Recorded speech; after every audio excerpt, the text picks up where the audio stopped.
बिस्मिल्लाहिर्रहमानिर्रहीम अस्सलामु अलैकुम। वह औरत बहुत खूबसूरत थी और उसने मुझे भी अपनी तरह खूबसूरत बना दिया था। मैं एक आम सी सादी सी लड़की थी, लेकिन आज मैं बहुत खूबसूरत लग रही थी। वह मुझे दुल्हन बना रही थी क्योंकि उसने मेरी शादी अपने शौहर के साथ कराई थी और वह मुझे उसकी दुल्हन बना रही थी। मैंने कहा कि आप तो खुद इतनी प्यारी हैं, फिर आपने अपने शौहर की शादी क्यों कराई? वह कहने लगी कि तुम्हें भी पता चल जाएगा और आज ही पता चल जाएगा।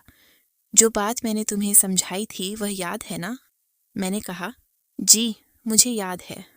उसने मुझे अच्छे से तैयार किया, मुझे परफ्यूम लगाया, मेरे बालों को सेट किया और फिर मुझे अपने घर ले गई। उसके घर में कोई और नहीं था। मुझे उसका शौहर भी कहीं नजर नहीं आया। मैंने कहा कि मैंने तो उन्हें देखा ही नहीं कि आपने मेरी शादी अपने शौहर से कराई, लेकिन वह कैसे दिखते हैं मुझे नहीं पता। उसने कहा कि आज की रात तुम देख ही लोगी। वह मुझे एक कमरे में बिठाकर चली गई। कमरा बहुत बड़ा था, ये लोग बहुत ज़्यादा अमीर थे। मैं वहाँ बैठ गई। वह कहने लगी कि तुम थोड़ी देर आराम करो, मैं अपने शौहर को भेजती हूँ। अरे हाँ, वह तो अब तुम्हारा भी शौहर है, मैं तुम्हारे शौहर को भेज देती हूँ। वह मुस्कुराकर कहने लगी और वहाँ से चली गई।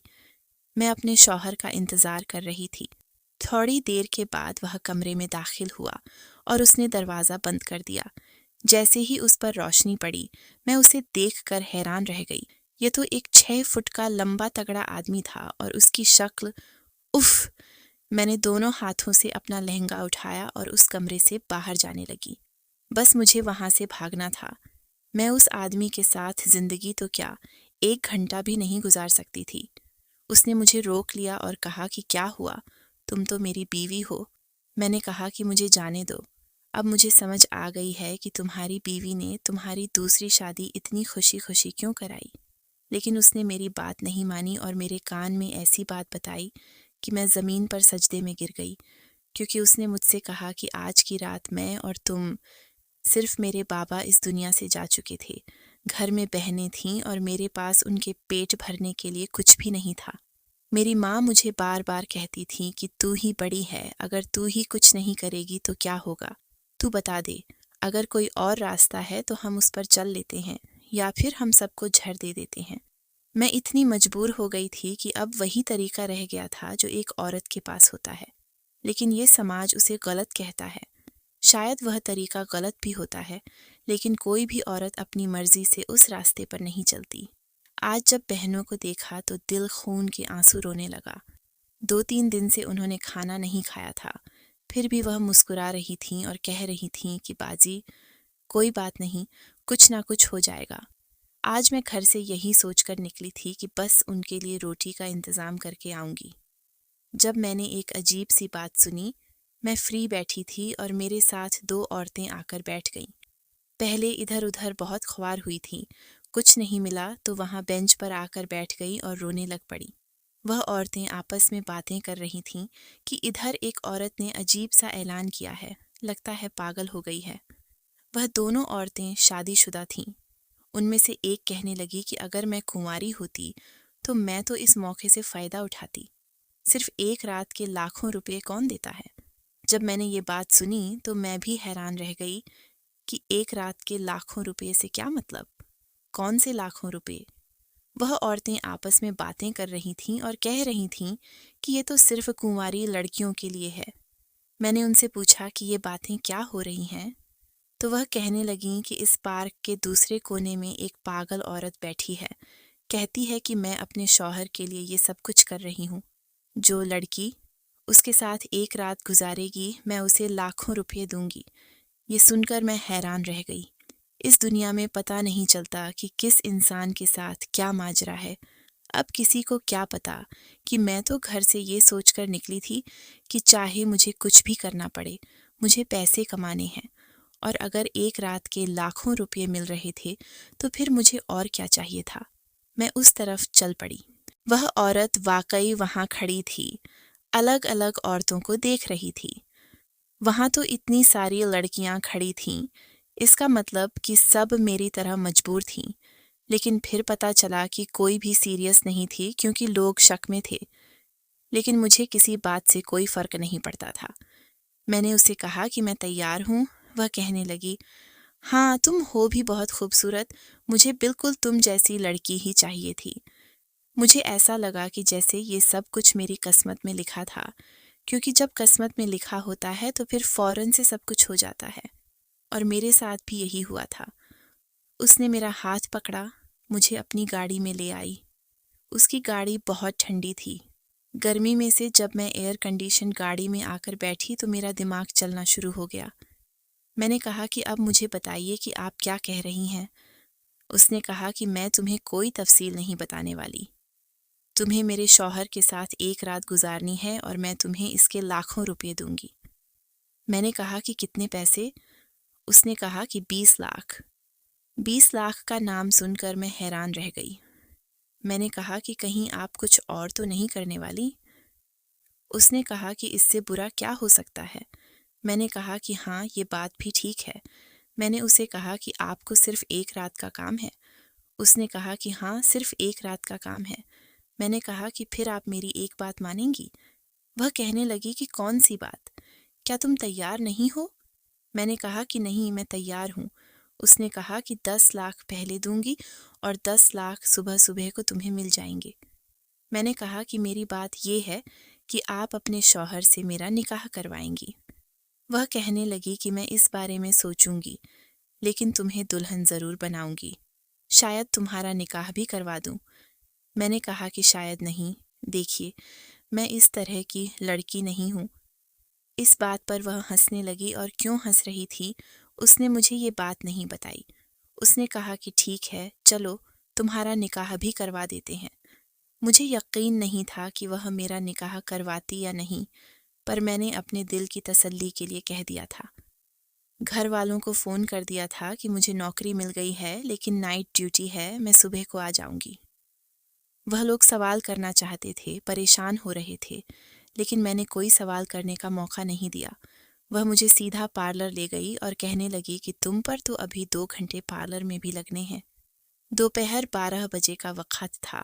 हम लोग पार्लर चले गए। तकरीबन 5 बजे तक हम तैयार हो गए। जब मैंने खुद को आईने में देखा तो मैं हैरान रह गई। मैं तो बहुत ही ज़्यादा खूबसूरत लग रही थी और मुझे दुल्हन बनाया गया था। उसने सब लवाज़िमात पूरे किए थे। मैं इतनी प्यारी लग रही थी, लेकिन मैं उस औरत को देखकर हैरान थी कि ये तो खुद भी बहुत खूबसूरत थी। फिर क्यों अपने शौहर की शादी मुझसे करवा रही थी? जब मुझे दुल्हन बनाकर बिठा दिया गया, तो वह मेरे पास आकर बैठ गई। उसने मुझे एक नज़र सर से लेकर पाँव तक देखा, लेकिन कुछ बोली नहीं।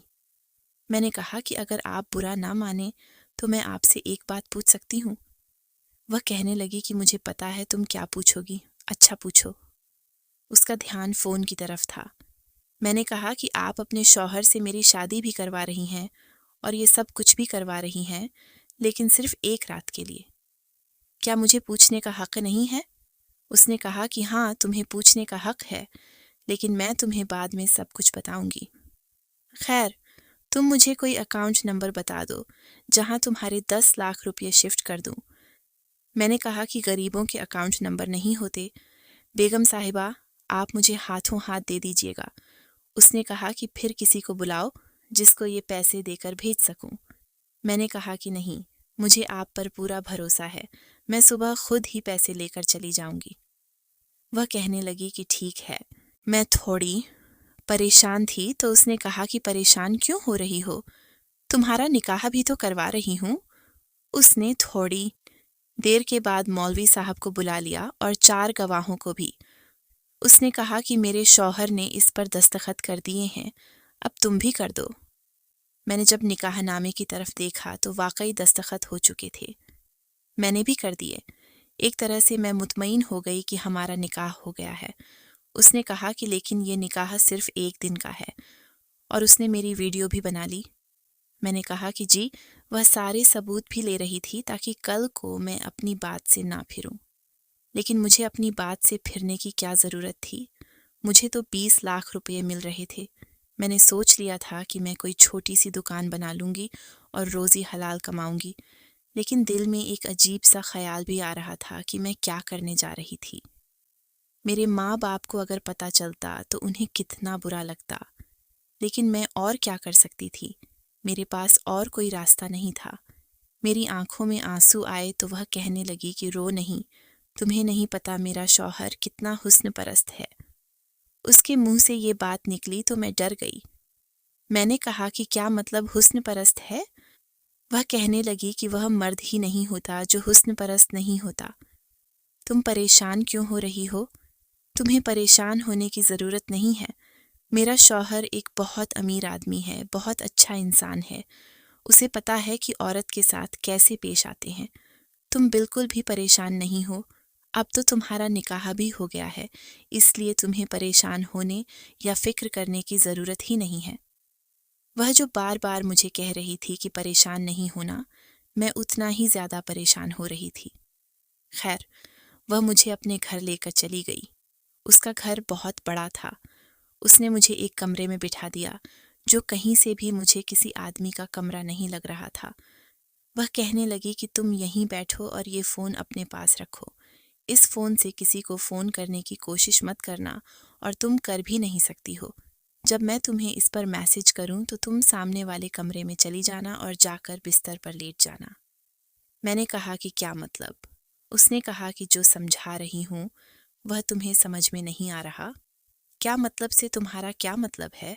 जाकर लेट जाओ वहां पर। बस तुम्हें मेरे शौहर से बात करने की कोई ज़रूरत नहीं है, और अगर वह कोई बात करें तो तुम ना करना। जैसे कि एक दुल्हन होती है, बिल्कुल उसी तरह जाकर बैठ जाना। तुमने अपनी ज़बान नहीं खोलनी, ये बात याद रखना। मैंने कहा कि आपने तो उधर ऐसी कोई बात नहीं की थी। तो उसने कहा कि हाँ, तो तुम्हें क्या लगता है कि मैं तुम्हें एक रात के 20 लाख रुपए क्यों दे रही हूँ? जाहिर है कि कुछ ना कुछ तो ऐसा होगा जो नॉर्मल नहीं होगा। मैंने कहा कि वैसे तो ये भी नॉर्मल नहीं है कि आप अपने शौहर की दूसरी शादी करवा रही हैं, वह भी एक रात के लिए, और मुझे भी लाखों रुपए दे रही हैं। हाँ, मुझे पता था कि ये सब इतना भी नॉर्मल नहीं होगा, लेकिन मैं ये कैसे करूं? अगर उन्होंने मुझसे कोई बात पूछ ली या कोई सवाल कर लिया तो? वह कहने लगी कि कोई ज़रूरत नहीं है तुम्हें जवाब देने की। अगर ऐसी कोई बात हुई जिसका जवाब हाँ में हुआ, तो तुम हाँ में सर हिला देना। बाकी सब कुछ मैं संभाल लूंगी। तुम्हें बस इतना ही करना है। क्या इतना नहीं कर सकती? अगर इतना नहीं कर सकती तो फिर यहाँ तक क्यों आई हो? मैं देख रही थी कि उस औरत को बहुत ज़्यादा गुस्सा आता था। वह अपने फ़ोन पर काफ़ी देर से लगी हुई थी, बार बार वॉइस करती थी और वॉइस सुनने के लिए फ़ोन को कान से लगाती थी ताकि कोई और ना सुन सके। कोई था फ़ोन पर दूसरी तरफ जिसको एक एक पल की खबर दे रही थी, और मुझे ऐसा लगता था कि वह उसका शौहर ही था, क्योंकि जब निकाह हो गया तो उसने ये भी कहा था कि हाँ, निकाह करवा दिया है। वह शख्स उसके लिए बहुत फ़िक्रमंद था और ये उसके लिए थी। अगर उन दोनों में इतना ही प्यार था तो फिर मेरे साथ ये सब कुछ क्यों हो रहा था? खैर, मुझे पैसों से मतलब होना चाहिए था, लेकिन मैं कोई कारोबारी लड़की नहीं थी जो हर वक़्त पैसों के बारे में सोचती रहती। इसलिए मैं हर तरह से सोच रही थी। खैर, अब वह ठीक कह रही थी कि अगर मैं ये सब नहीं कर सकती थी, तो मुझे यहाँ तक नहीं आना चाहिए था। उसने मुझे और भी बहुत सी बातें समझाईं जो मैं आप लोगों को नहीं बता सकती, पर मेरी इस कहानी में आगे चलकर आप लोगों को खुद ही पता चल जाएंगी। और इस पॉइंट पर मुझे ये नहीं पता था कि आज मेरी ज़िंदगी का सबसे अजीब और सबसे मुश्किल दिन है। यहाँ तक कि रात भी बहुत मुश्किल होने वाली थी। मैं उस कमरे में बैठ गई। उसने मुझे कहा कि जैसे ही मैं तुम्हें मैसेज करूं, मैसेज में जो भी लिखा हो, तुम्हें उसका मतलब यही समझना है कि तुम्हें सामने वाले कमरे में जाना है, सीधा जाकर बिस्तर पर लेट जाना है। वह ये कहकर वहां से चली गई, और मैं ये देखकर हैरान रह गई कि वह बाहर का दरवाज़ा खुला छोड़कर गई थी। मैं यहाँ से भाग भी तो सकती थी, मैं डर भी तो सकती थी, लेकिन शायद उसने पहले ही अंदाज़ा लगा लिया था कि मैं भागने वालों में से नहीं थी। खैर, मैं वहाँ बैठी थी और मुझे ऐसा लगता था कि वह मुझे यहाँ बिठाकर भूल गई है। पर थोड़ी देर के बाद उस फ़ोन पर मैसेज आया, लिखा था कि जाओ कमरे में। मैं अपना लहंगा संभालती हुई उठी और कमरे के अंदर चली गई और सीधी जाकर बिस्तर पर लेट गई। मुझे नहीं लगता कि कमरे में कोई और था, लेकिन कमरे में अंधेरा भी था। मैं पूरी तरह से नहीं लेटी थी, बस नीम दराज होकर बैठ गई थी। आस-पास देखने की कोशिश कर रही थी, पर अंधेरे में कुछ नजर नहीं आ रहा था। मैं कहाँ थी, ये किसका कमरा था, मुझे नहीं पता था। लेकिन यहाँ से बहुत ज़्यादा अच्छी खुशबू आ रही थी और आस-पास बहुत बड़े-बड़े और महंगे फर्नीचर पड़े हुए नजर आ रहे थे। शायद यही उसके शौहर का कमरा था, पर उसकी लाइट क्यों बंद थी और उसका शौहर कहाँ था? जब मैं वहां पर बैठ गई तो मुझे आसपास सिर्फ खामोशी ही महसूस हो रही थी। मैंने रोना शुरू कर दिया क्योंकि मुझे डर लग रहा था। मेरी माँ और मेरी बहनें मेरे लिए ज़रूर फ़िक्रमंद हो रही होंगी। वह मुझसे राब्ता करने की कोशिश कर रही होंगी, लेकिन मेरे पास तो कोई फ़ोन नहीं था। मैंने पहले भी उनको बाज़ार के फ़ोन से मैसेज करके बताया था कि ये बात है। वह बहुत परेशान होंगी क्योंकि मैंने घर से बाहर कभी रात नहीं गुजारी थी, और वह भी इस तरह। उन्हें क्या पता था कि मैं किस हद तक पहुंच गई थी, क्या कर रही थी। ये सब कुछ बहुत अजीब था, लेकिन ये नहीं पता था कि अभी इससे भी ज़्यादा अजीब कुछ होने वाला था। कभी कभी हम अंदाज़ा नहीं लगा पाते कि हमारी ज़िंदगी में क्या होने वाला है। एक मजबूर इंसान की ज़िंदगी किसी ऐसे राइटर की लिखी हुई कहानी होती है जिसने ज़्यादा सोच समझ कर नहीं लिखा। उसकी कहानी में कभी भी कुछ भी हो सकता है। मुझे भी मेरी ज़िंदगी अब ऐसी ही कहानी लग रही थी, और मैं ये सोचने से कासिर थी कि आगे क्या होने वाला है। उसका शौहर कहाँ था? मुझे इस कमरे में क्यों बंद किया गया था? और वह खुद मुझे यहाँ से भेजकर गायब क्यों हो गई थी? अभी तक मैंने उसके शौहर को देखा नहीं था। वैसे तकनीकी तौर पर अब वह मेरा शौहर भी था, लेकिन वह था कहाँ? थोड़ी देर के बाद कमरे के दरवाजे पर हलचल की आवाज़ आई। कोई कमरे के अंदर दाखिल हुआ। उसने भी लाइट ऑन नहीं की और वह सीधा बाथरूम में चला गया।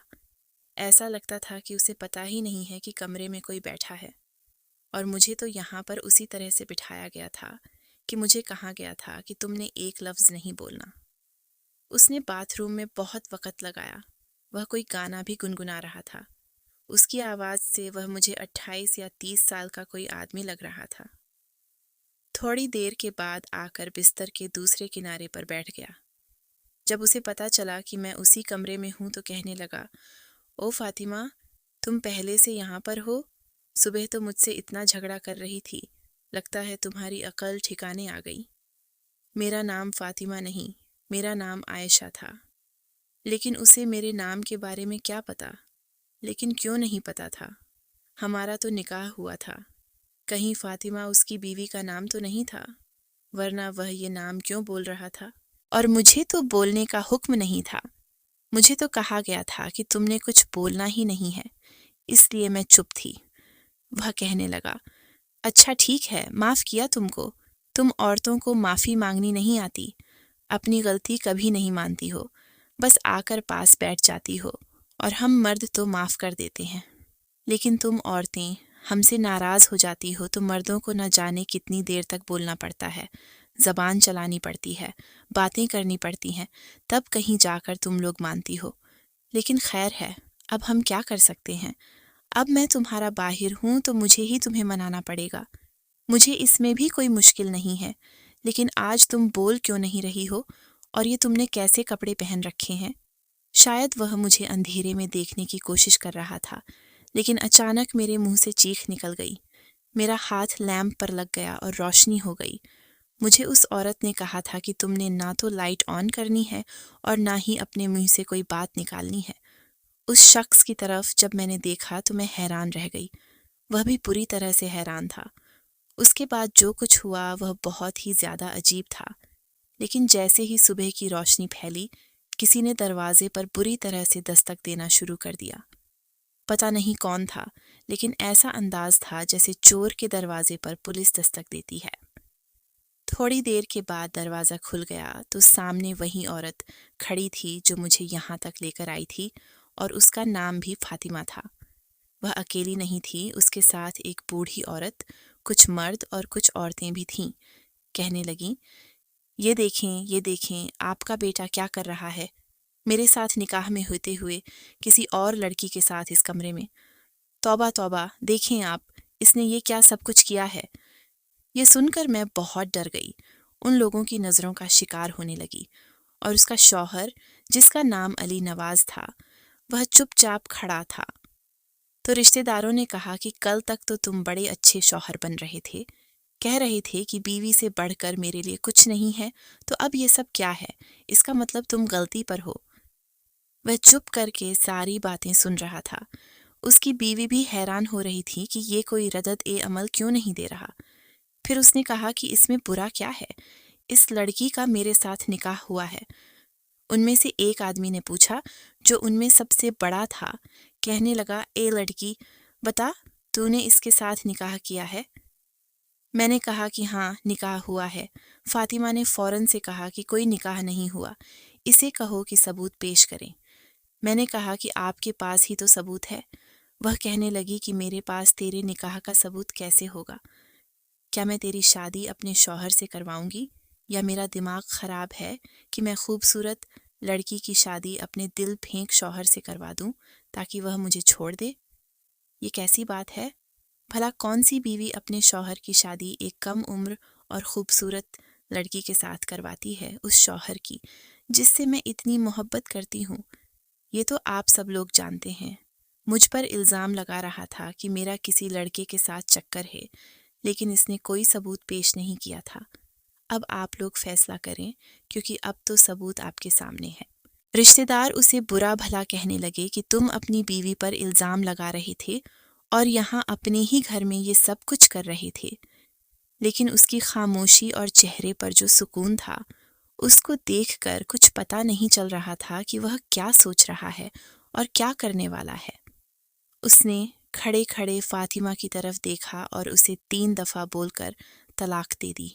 उसने कहा, मैं अली नवाज अपने पूरे होश और हवास में फातिमा को तलाक देता हूँ, तलाक देता हूँ, तलाक देता हूँ। सब लोग हैरान रह गए और फातिमा दिल पर हाथ रखकर बैठ गई। उन लोगों ने कहा कि हमारे खानदान में आज तक किसी मर्द ने औरत को तलाक नहीं दी। एक तो तूने गलती की और ऊपर से हम सब के सामने इस भली औरत को तलाक दे दी। वह कहने लगा, भली औरत? इस भली औरत ने मेरे खिलाफ प्लान बनाया, और इतना घटिया प्लान बनाया कि आप लोग सुन लें तो अपने कानों को हाथ लगा लें। ये तो बीच में मेरी बचत हो गई, आंख खुल गई मेरी। इस लड़की का चेहरा देख लिया मैंने, वरना क्या से क्या हो जाता। इसने इस लड़की से झूठ बोला कि उसका मेरे साथ निकाह करवाया है, जबकि कोई निकाह नहीं हुआ था, क्योंकि मुझे तो इस निकाह के बारे में पता ही नहीं है। निकाहनामा भी झूठा था। ब्यूटी पार्लर में बैठ के कौन सा निकाह होता है? फिर इस मासूम लड़की को बेवकूफ़ बना के पैसों का लालच देकर यहाँ पर भेज दिया, ताकि ये साबित कर सके कि मेरा किसी और के साथ चक्कर है, क्योंकि कुछ दिन पहले मैंने इसका चक्कर पकड़ लिया था। अपने से आधी उम्र के लड़के के साथ इसने चक्कर चला रखा था, और इससे पहले कि मैं इसके खिलाफ कोई सबूत तलाश कर लेता और इसे अपनी ज़िंदगी से निकाल देता, इसने मेरे खिलाफ ये चाल चली। एक तो ये बेवफा और बदकिरदार औरत, ऊपर से ये चालें भी चलती हैं, झूठ भी बोलती है, धोखा भी देती है। ऐसी औरत को मैं अपनी ज़िंदगी में क्यों रखूं? बस निकाल दिया मैंने इसको अपनी ज़िंदगी से, और अब मैं इसी लड़की से शादी करूंगा, यही बनेगी मेरी बीवी। ये बात सुनकर मैं हैरान रह गई। उसने मुझे इज्जत से मेरे घर भजवा दिया। मैंने वापस आकर अपनी माँ को सब कुछ बताया। उसको तो ये समझ नहीं आ रहा था कि वह मुझे डांटे या अल्लाह का शुक्र अदा करे कि मैं सही सलामत घर वापस आ गई थी। क्योंकि हुआ ये था कि जल्दी से मेरा हाथ लैंप पर लग गया था और कमरे में रोशनी हो गई थी। मुझे क्या पता था कि अमीरों ने अपने साइड टेबल पर लैंप रखा होता है, जिसका बटन बिल्कुल बिस्तर के पास ही होता है। उसने मेरी शक्ल देख ली और पूछा कि कौन हो तुम? मैं तो तुम्हें अपनी बीवी समझ रहा था, और मुझे मजबूरी में सब कुछ बताना पड़ गया। मैंने कहा कि हूँ तो मैं आपकी बीवी ही। उसने मुझे बताया कि मेरा तो तुम्हारे साथ कोई निकाह नहीं हुआ।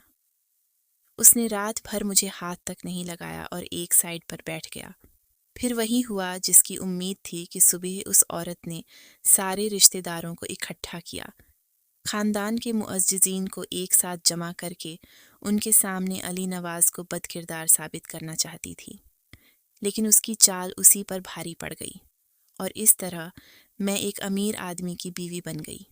उसने मेरी बहनों को भी अपने ही घर में बुला लिया, मेरी माँ को भी, और अब वह सब लोग भी यहीं पर रहती हैं। उसने मेरी 2 बहनों के बहुत अच्छे जगह रिश्ते करवा दिए हैं, जिनकी शादी एक ही दिन पर हुई और वह दोनों खुश हैं। अब मेरी एक बहन रह गई है, वह पढ़ाई कर रही है, मेरी माँ का इलाज भी करवा रहा है। इस दुनिया का सबसे अच्छा शौहर है और मैं उसके साथ बहुत खुश हूँ। मैं जो कहती हूँ वह मुझे ला कर देता है और कहता है कि तुम एक मासूम लड़की थी, शायद तुम्हारी मदद करने के लिए ही अल्लाह ने मुझे तुमसे मिलवाया था, क्योंकि अगर तुम मजबूरी में यहाँ तक आ गई तो कल पता नहीं तुम्हारे साथ क्या होता। और वह ठीक कह रहा था। वाकई मेरे साथ क्या होता अगर वह मेरी मदद ना करता। आज हम दोनों मियाँ बीवी हैं, एक पाक रिश्ते में हैं, निकाह में हैं और अल्लाह का शुक्र है कि एक दूसरे के साथ हैं और सब कुछ बिल्कुल ठीक भी है। आप लोग बताइए, अगर आप में से कोई मेरी जगह होता तो क्या करता? और अली नवाज ने जो किया वह सही किया या नहीं? अगर आपको आज की हमारी कहानी पसंद आई है तो इसे लाइक कीजिए और अपने प्यारों के साथ शेयर कीजिए। और हाँ, अगर अभी तक आपने हमारा चैनल सब्सक्राइब नहीं किया तो ज़रूर कीजिए। मिलते हैं कल एक नई और दिलचस्प कहानी के साथ। तब तक के लिए अल्लाह हाफिज़।